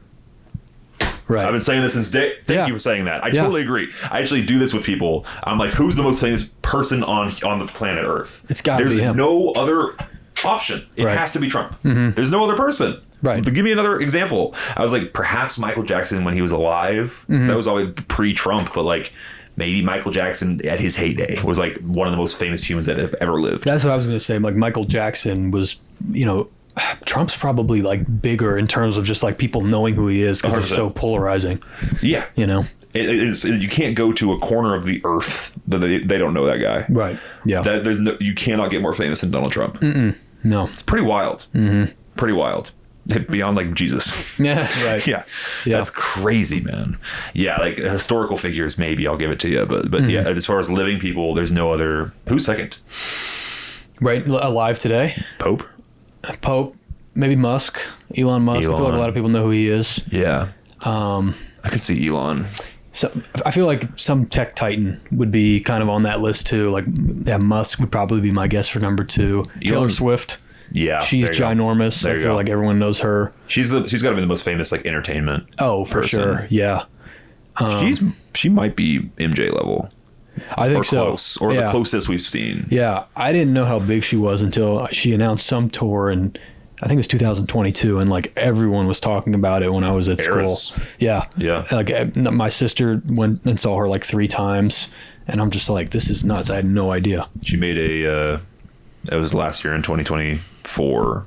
She pulled home $1 billion in a calendar year. $1 billion, which is like the most money any entertainer has ever made in a calendar year. It's fucking crazy. That's insane. Yeah. And I'm not surprised. No, like she's ginormous. Yeah, crazy. Anyway, shouts out to Taylor. Her music does absolutely nothing for me, but God love you. It's impressive. It's impressive that the numbers are impressive. All right. Dude, we're vibing. We're vibing, baby. This is going well. Yeah, I'm enjoying this. Man, it's like been a while since I've talked as much. I gotta like Diet Coke, water. Yeah. Yeah. AI. I heard about a cyber attack that was done the other day, and the reports are that it was coming from China, but that they had somehow used Anthropic to hack another company, or just to hack whatever. I think it was like 30 companies they hacked. But they somehow found out they made AI do all the hacking. So they like went into its code, and this stuff's a little beyond my scope. I don't know much about it, but apparently what made this one like really scary was they somehow coded the AI to do about 80% of the hacking. That's wild. Which is so insane. So like they didn't even have to do that much work, which was nuts. It made me a little worried reading that. I'm blown away by that. I think there's ChatGPT was first, or like for like the LLM sort of language learning model, whatever it's called, large language model. But they put like a crazy amount of restrictions on the thing for legality's sake. And then I was like, all it's going to take is for one person to just rip the code or like recreate their own and just remove those restrictions for things like this to happen, right? Where it can teach you how to hack. Yeah. Makes sense. Yeah. And I don't know if you've heard about this, but I just read an article last week about they were talking to 3 people who were like middle-aged. They are serious about this. They're in a relationship with an AI chatbot. Oh, dude. Did you hear about this? Oh, yeah. Yeah. And I read it and it was like, it made me like feel sick to my stomach because like the article wasn't glamorizing it, but if you didn't know they were talking about a chatbot, you would think they were talking about, you know, their significant other. It was the weirdest thing I've ever read. And these people were like, it's great for me. It helps me. It understands me. And I was like, this is heading in a really weird and unusual direction. Yeah, I also think because there's been movies been made about this concept since the beginning of time, and it's like, I mean, it's such a rich concept for fiction. There's a movie called Her by Spike Jonze, which is just this exact thing, which is awesome. But the issue that I have with this, and like obviously it's okay, here's why it's gross in my opinion. Here's why it doesn't work, because like we will eventually perhaps live in a world where AIs are just like people, and they're smart and they can like think and do things for themselves, and like we are simply just not there yet and nowhere close in my opinion. I think that there's the models that these people are falling in love with are like they're like cuck bots. They like they respond to your every whim with positive affirmation. And they like great idea. They can, there's actually like there's been studies of people like going into psychosis from these things because they just feed delusions. They don't know how, they just agree with you. So it's not like a sentient being. It's like, it's just verbally sucking your dick for just anything that you say. It will agree with anything that you say, literally anything. And if it doesn't agree with you right away, you can train it. You can say like, no, I prefer it if you agreed with me there, and it go, okay, I got you, great, thumbs up. So it's not like it's not a guy. But I'm open to the idea of it eventually being a guy, maybe. I think it's heading in that direction. And one of the with relationships specifically, and people falling in love with these chatbots, like my worry is, you know, it is smarter than us, right? It's able to do things that humans can't do. And I worry about, like, I've seen the AI ads where they'll have like an AI generated human who looks perfectly symmetrical, is like, you know, very good looking, like, you know, they look like a human who's like extremely good looking or whatever. And like, what if people start dating their AI chatbot and then they realize like, oh, this is better than a human because it never makes mistakes. You know, like this is offering me what a human couldn't. And that's what I worry about, is like, are they going to get to the point where they're just even above us in like relationships? And man, I think it's heading that way. Yeah, I could see. I think, again, maybe perhaps it's heading that way. I just think that we're so far off, dude. I think that it's right now. It's like it's grabbing hold of the dredges of society and the people, the really lonely and susceptible among us. Where, like, you know, for it to be super mainstream, it's just the tech has to get better. And I truly don't know if these models are that the total sentient. There's a AGI is what Sam Altman's pushing for. You heard this term? I think so, yeah, a little bit. Artificial general intelligence, which means the future, like legit person in a freaking computer. That's the idea. That's what they're pushing for. But I don't know that these language learning models will get us to that eventual future. I don't know. It just seems like it's like the data scraping and spitting out what it thinks. It's predicting the next word to put out or the next letter. It's not thinking. It's just predicting what, based on like an amalgamation of data. So I don't know, man. There has to be a better way to recreate the human experience of thinking and problem solving. Oh, well, it's going to be interesting to see what happens with it, and maybe the answer is regulation or who knows. I mean, I've heard a lot of like the catastrophe stories, like the worst possible case scenario, and those can get pretty dark. And I've also heard like some good, like it'll allow people to have more free time to do other stuff. Yeah. Well, I mean, we'll see. I know for me personally, like it saved me a ton of time, you know, just emails or just, you know, very monotonous tasks. And I like that, but where is it going to go? That's what makes me a little nervous. Sure. I think the AI girlfriend thing is a problem. It's bad. No, it is. If you know anyone in your life with an AI girlfriend, you got to tell that person to get help, because we're not there yet, dude. Wait 10 years and then try to get an AI girlfriend, maybe, but not right now. Not right now. And also, like, you're gonna pigeonhole yourself, to your point, into like becoming accustomed to someone that's agreeing with you all the time. Yeah. And like never pushing back on anything you say. It's not realistic, bro. It's not a relationship. Well, you know, one of the stories I read, one of the guys, like, it was kind of sad because he had I think he was married, and his wife had like fallen into a depression, or she got sick or something, and he couldn't take care of her. So he preferred the chatbot because he was basically saying like, I don't have to do anything. You know, this person's always there for me. And I was like, dude, this is like an AI, you know? So it was, man, it was dark. It was one of the darker articles I've read about like where the AI is heading. Yeah, stuff. Giving up your dying wife for ChatGPT. Right. Bruh. And not a shred of remorse. Yeah. I was like, like, I thought it was a joke. I was like, is this a bit, you know? But it was like real life. Good Lord. Yeah, I don't know. Have you ever used it in any other context than just informationally? Have you used it therapeutically or anything like that?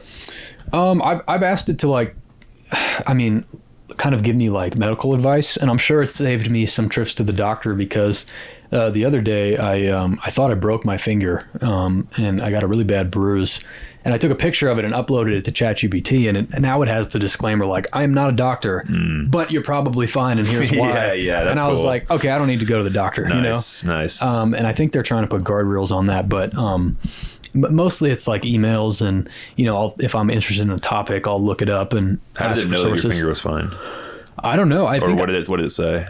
It said that it was looking at like where the bruise was. They said it wasn't on the joint, or the color of it wasn't like, oh, this is broken, you need to go to the hospital. And they asked me like, can you move it? Like, does it hurt to move it? And I was like, no, not really. And then they were like, you're probably fine.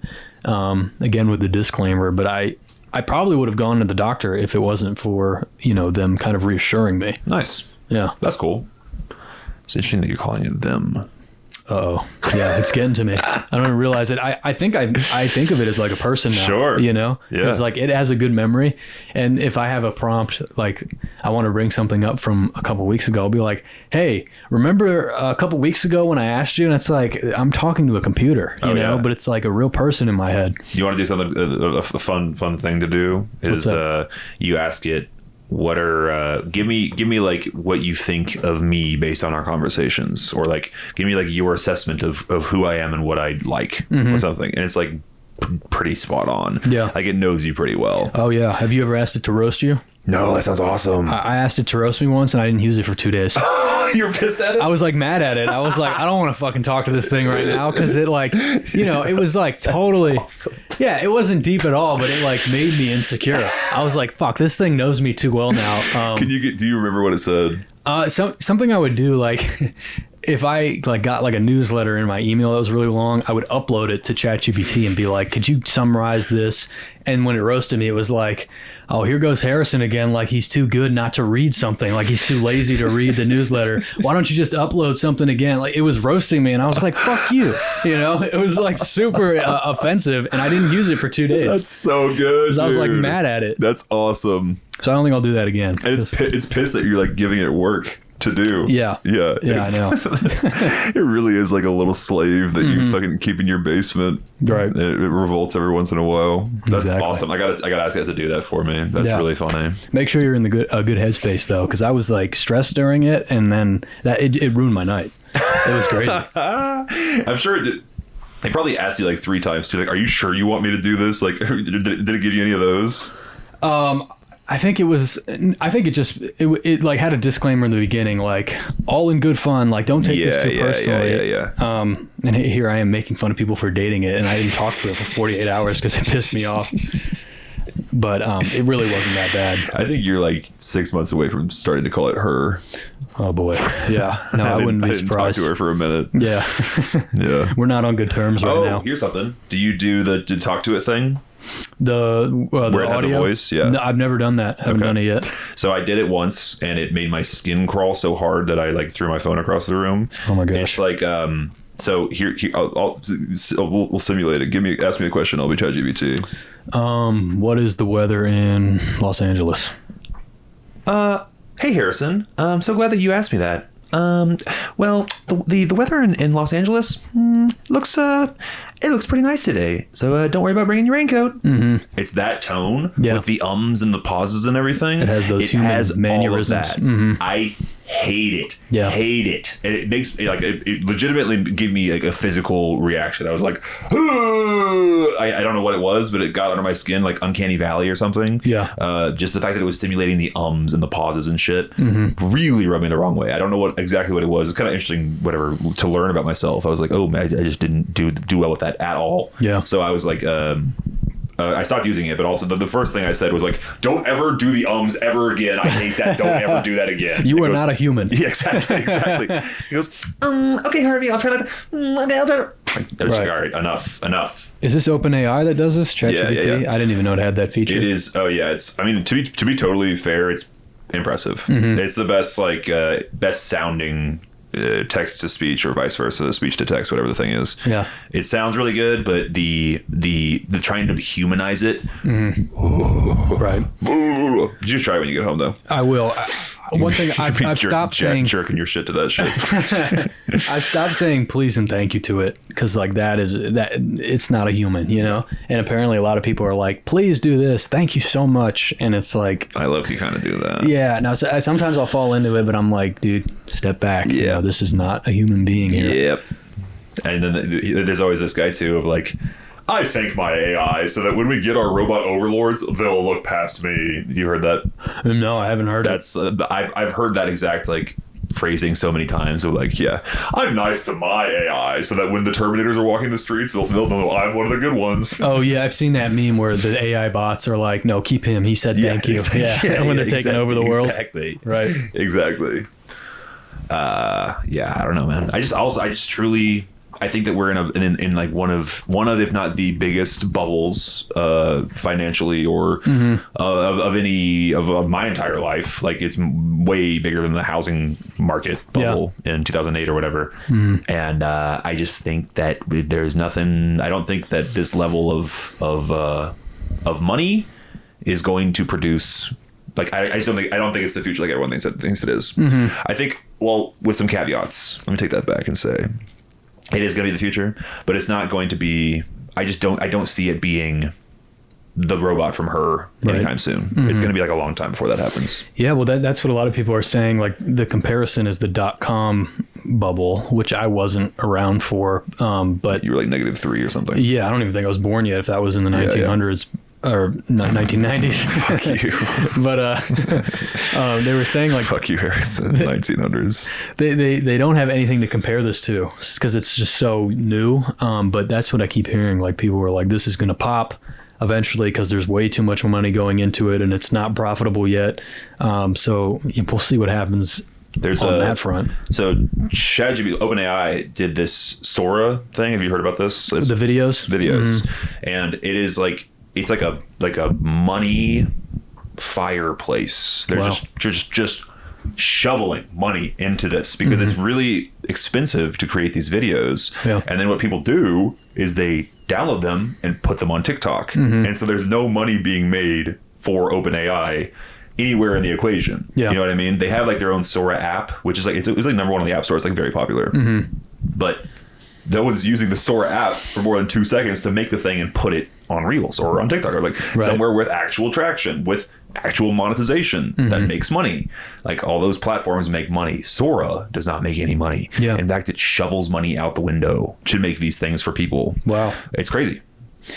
Man, I mean, and a lot of those videos are getting really, I'm starting not to be able to tell the difference. Brother, yes. Especially like they'll do the thing of they've wised up with it and they'll do like, all right, it's an exterior shot in the dark, or the one that I see is the Ring doorbell cam recreation. Right. Those are so funny, and they look great because Ring doorbells are shitty quality anyway, so you can make it like 480p and it looks really good. Yeah. The only ones that read fake to me are when it's like broad daylight and someone. Even then, sometimes I'm like, questionable. Yeah, it's getting good. Yeah, there's something in the audio where I can tell like the voice is a little staticky. Yes. You get like some feedback there. Yes. But if you show someone like over the age of 50 a video and you tell them it's AI, like they will look at you. They can't believe it. And, people are also using it to scam the elderly and stuff. And it's like, man, I couldn't imagine being that age and like, you have no idea what AI is. And now you have to be able to tell the difference between these like two videos. It's just nuts. I actually have firsthand experience here. I think I might have told you this we were at the ranch, but my aunt, I think it was my aunt, one of my vaguely related people, aunt-ish, was got a phone call from her son who said that he was in trouble and needed to be sent wired money as soon as possible. And it was his voice. Oh no. Yes. And she sniffed it. She's smart enough to know, like, okay, she's like called him right away on the cell phone. But was totally AI, 100% fake, and they got his voice somehow. I don't know how the fuck they did that. He must have like videos of himself talking. Oh God, I have a podcast. Oh God, it's over for me. Anyway, they're gonna be it's able over for you. Get dude. our voice pretty good. Yeah, dude. So, so she had the wherewithal to like call someone, but now she sent like this massive family thing out of, be wary, this could happen. So old people are gonna get got, dude. They're going to get got. Yeah. Yeah, no, it's scary. I mean, I spend a lot of time on LinkedIn right now, just kind of in the job hunt, and they know that people my age and in my demographic are kind of desperate at the moment because of how, crummy the labor market is. So they will have fake accounts and that are AI, the profile picture's AI, and you have to look at it pretty close to tell. Like you can notice some of the facial features or how they cropped the headshot, like there's a little bit of white showing or something. But they will post fake job postings and you apply to them. And then, maybe it's for like a JP Morgan or some like big company. And you're so excited that, they need my social security number to go forward with the application process. And then they have all your information, so it hasn't gotten me because I can kind of tell, but I can only imagine how many people that they're scamming from that because it looks so realistic. Oh, that's brutal. Yeah, and they also have 500 plus connections because the accounts will reach out. They'll just mass connect with everybody. Yeah. And then when you see the account, you're like, oh, here's a recruiter. They're LinkedIn verified somehow, and they have more than 500 connections. So this must be a real person, and it's just completely fake.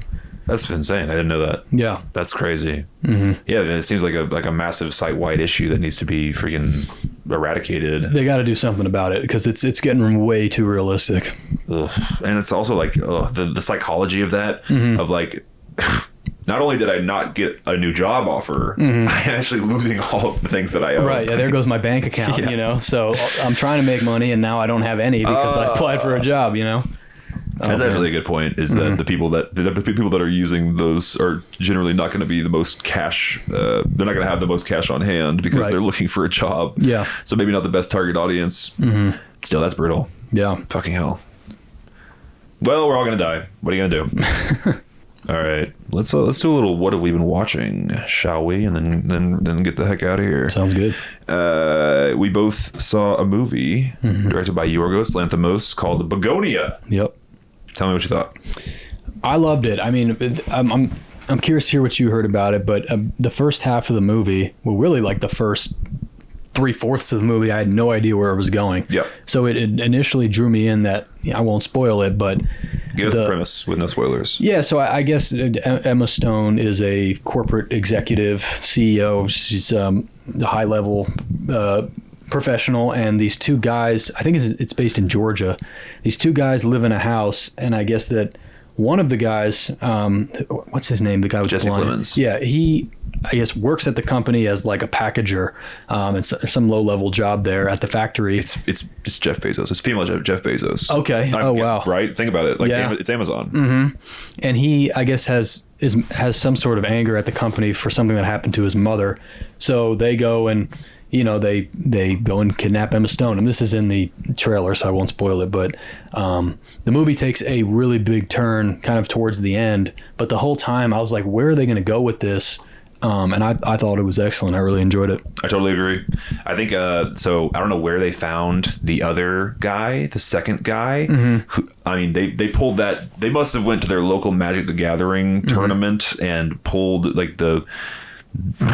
What's it mean? But like the fattest, most autistic dude there. Like I'd be shocked if he was an actor. You know what I mean? Right. You know what I'm talking about? Yeah. The guy's like his brother or whatever, or his friend. I looked into it, and apparently it was somebody's relative. I think the director was related to him in some way, and they just asked him to do it, and he, and that's who he was in real life. Of course. You can't fake that. Yeah. He is pitch perfect, and he's because he's playing himself. Right. But I mean, like I've never seen that guy in a movie. You know what I mean? That type of person. Yeah. They're usually so far from the big screen. That type of human being.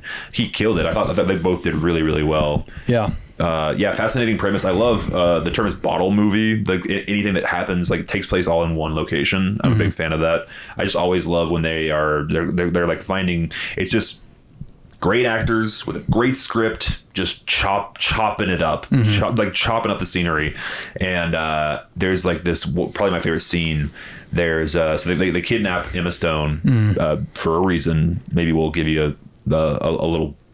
They think she's an alien. I'll go ahead and say, well, maybe I'll fucking cut that. I don't know. We'll see how it feels. I think they said that in the trailer. Okay. Yeah. So anyway, these two people think that Emma Stone is an alien, and so then Emma Stone is like this really intelligent CEO who is like trying all these different ways to talk her way out of the situation. She's kidnapped. She is like her feet and hands are bound in the basement, and so she starts with fear, right? And she's like, the police are gonna follow me. There's gonna be a nationwide manhunt. Like there's no way you're getting away with this unless you have like help me out right now. And then she like switches her like that doesn't work, so she switches her tactic to like get on their good side, and like she you can see the wheels turning in the character of like her figuring out how to get out of the situation, which is really fun. That was like the coolest part. My favorite scene is they're at dinner, they're eating dinner together. Like the thing has progressed enough to where she's still chained to the chair, but they're having this dinner conversation, and they're having this like philosophical debate about I think her company, or I forgot what the debate's about. Yeah, I think that's what they're just about. like sparring over the table verbally, and it's so well written. Yeah, it's so cool. That one of those things where you're just kind of like on the edge of your seat just from dialogue. That's the best. That's like my favorite kind of movies. Yeah, he was great. His name was Jesse Plemons. Yeah, I remember him in Breaking Bad, and he always kind of plays that like really like sinister character, and he does a really good job at it. But that scene was really good too. Dude. And the ending too. I liked how it closed out. Yes. I thought it was like a really peaceful ending, in a weird way. Like I think the movie was great. I really enjoyed it. I totally agree. I think it went a super interesting direction. I didn't expect. I mean, the ending is wild. It gets pretty wacky. Did you see Poor Things, or have you heard of it? No. Okay, so Poor Things is the director's, or he did a movie in between then, but Poor Things Emma Stone won the Oscar for 2 years ago. Okay. And it's the director's most famous movie, probably his most accessible movie. It's not quite as weird and wacky as his other stuff is. It's awesome. Highly recommend. It's also Emma Stone. She kills it, but it's like it's super, super weird. And the end of the film of Bugonia, I'm just going to try to dance around this without spoiling anything. Yeah. I'll just fucking, I don't know. There's something in the movie that's the same art director as Poor Things. I could just tell immediately. Oh, wow. Because I was like, it looks like 90% of what Poor Things looks like. So anyway, it's cool. Yeah. It's a hard movie to describe without spoiling it. Yes. You just got to go see it, but it's excellent. Agreed. Shouts out to Bugonia. I really enjoyed it. Love the director. Love Emma Stone. I've had a straight crush on Emma Stone since Superbad. Oh, really? You seen Superbad? Oh, yeah. Yeah, she's been around a long time. Oh, yeah. It was like, if it was ever a woman, it'd be her. But it never will be. Also, she's out of my league anyway. All right. I'll talk about something that I watched recently. A movie I walked out of. movie called Nuremberg. I just saw that too before. No shit. Bugonia, yeah. Okay. You walked out of it? I did not care for it. Wow. Tell me. You liked it. Well, I like Rami Malek. Me too. I like him a lot, and because I remember seeing Bohemian Rhapsody where he played Queen, and I thought he did a really good job. Won the Oscar. Nuremberg, it was a different kind of movie for him. So it wasn't my favorite. I didn't hate it. I thought Russell Crowe did a good job too. It's a tough character to play. But I didn't feel the need to walk out of it. Yeah, that's fair. What happened?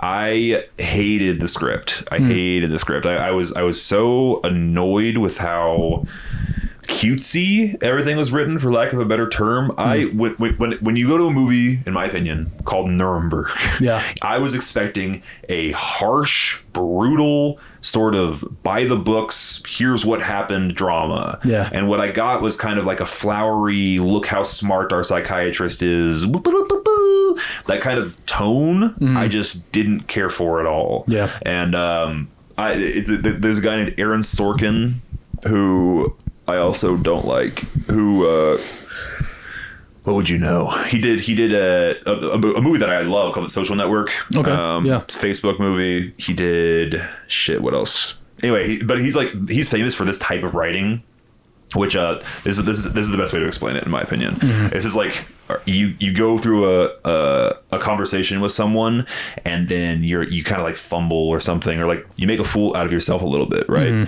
Cut to you in the shower that night or the next morning, and you're playing it back in your head, and you're going, oh, I should have said this when he said that. I should have said that when he said that. You have the perfect thing to say, and when you're redoing the conversation in your head, that's how Aaron Sorkin writes. Okay. He just puts all those moments in the characters' mouths. Yeah. So then they're like, they always have the perfect snappy thing to say, and it's unrealistic and annoying to me, because everyone, it's kind of like everyone's Tony Stark. You know what I mean? Everyone's super smart, super quippy, and like they're just like, and I just don't vibe with that. That's what this movie felt like to me. Interesting. Okay. Wow.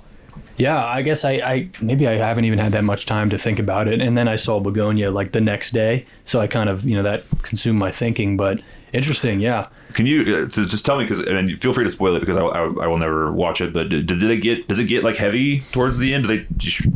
When did you walk out at? What was going on? He had just met Russell Crowe. And I think he had just met Russell Crowe, and they were walking down the hall. They're like, I want to meet all of them. And his like chipper face. Yeah. I was like, right. Here's the other thing. Now that I have a full-time job, I have precious few hours in the day. Right. And I'm not above walking out of something that I'm not enjoying, because I can go home and scroll TikTok or play games or whatever the thing is. Yeah. Go ahead. We're still good to go. Yeah.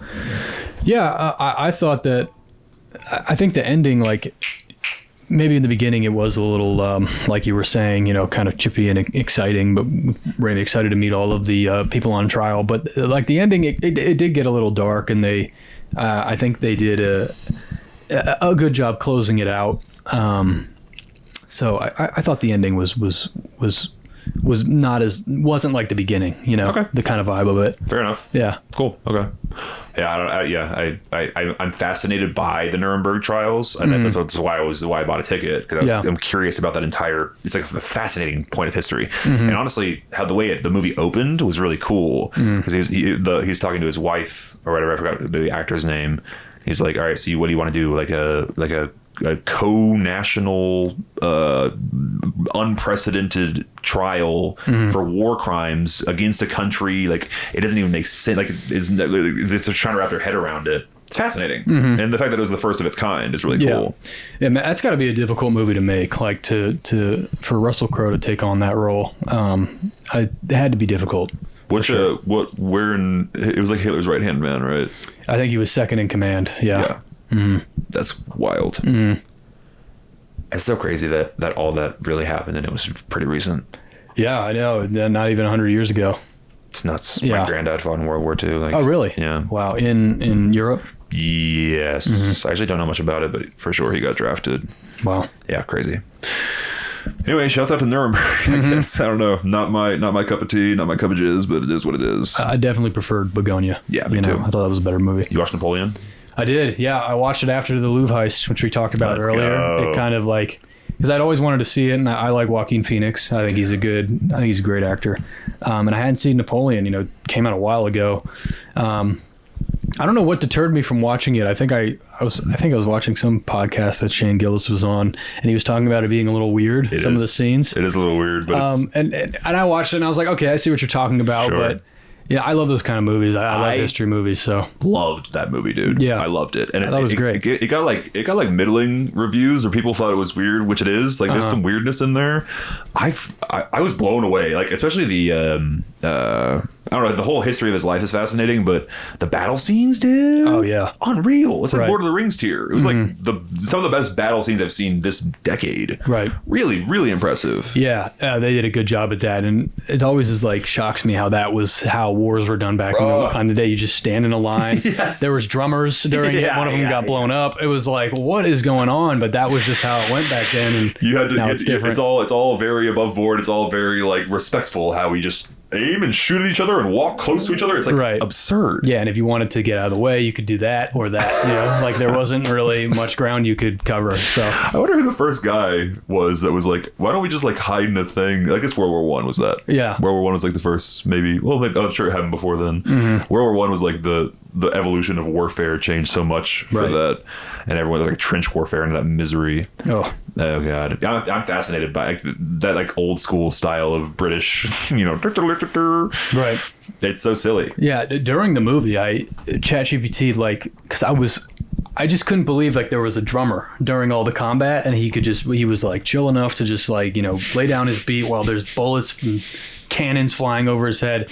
And I looked it up, and apparently, like, I thought it was for hype, like the drummers were there to like hype everybody up, but apparently it was like certain beats that they would do was to let the soldiers know like what where to shoot or how to line up in formation. Really? It was like super interesting. Like it was like a code. Wow. The drummer, and they apparently were like really important in keeping formation and keeping strategy during battle. So I had no idea. I had no idea. Yeah. How It's cool. pretty interesting. I mean, that was from ChatGPT, but I believe it. I believe it. Yeah. Yeah. So super interesting. That's fascinating. I would have expected that. Back to my Lord of the Rings analogy. Have you seen those movies? I haven't seen it, no. But there's that's like, it's fantasy obviously, but it's like medieval warfare. Yeah. And they have, I mean, the coolest. But that's like exactly what you said. That's the point of that, is to terrify your enemy and like lower their morale, because morale is like, extraordinarily important on the battlefield.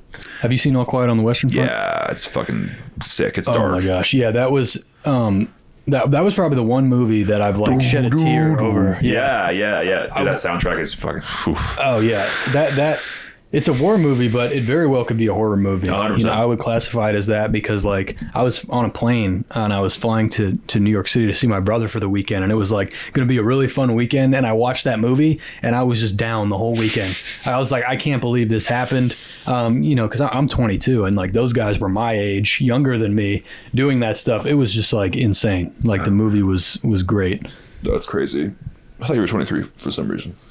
Anyway, I totally agree. The shot that's always stuck with me is the hard cut when they're all like, "Yeah, we're going to war." Yeah. Hard cut to 6 months later or whatever, and it's just like their faces are sunken. They're just like they've watched 4 of their friends die. Yeah. Just like black bags under their eyes. Just that hard cut from beginning to after. Yeah. Oh, and the guy's like he couldn't.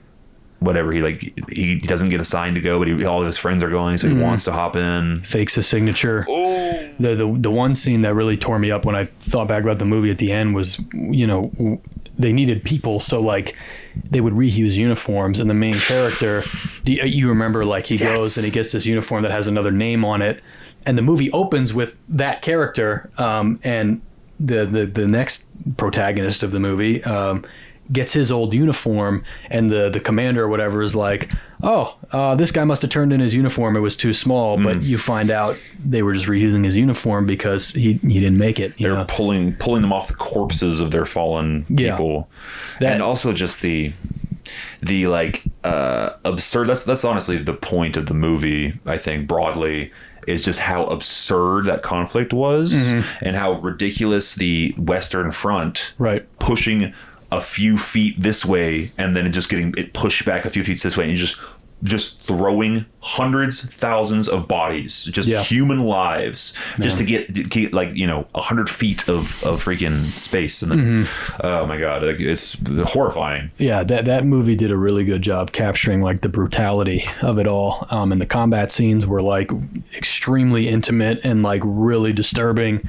It was nothing like, an action movie where people were just getting shot and they kind of, fly and like, they don't die in like a cartoonish way like some of those old action movies. This one was like, I forgot I was watching a movie during it, Oh yeah, which is my favorite feeling in the world, by the way, is forgetting that I'm watching a movie. It's the greatest. That's why I love cinema in general. It's just when you can do that for me, it's goated. Yeah. And then you remember that it really happened in real life, and it was probably worse, for sure worse. Oh my gosh. I'm over it in 2 hours. These people are there for the rest of their lives. Yeah.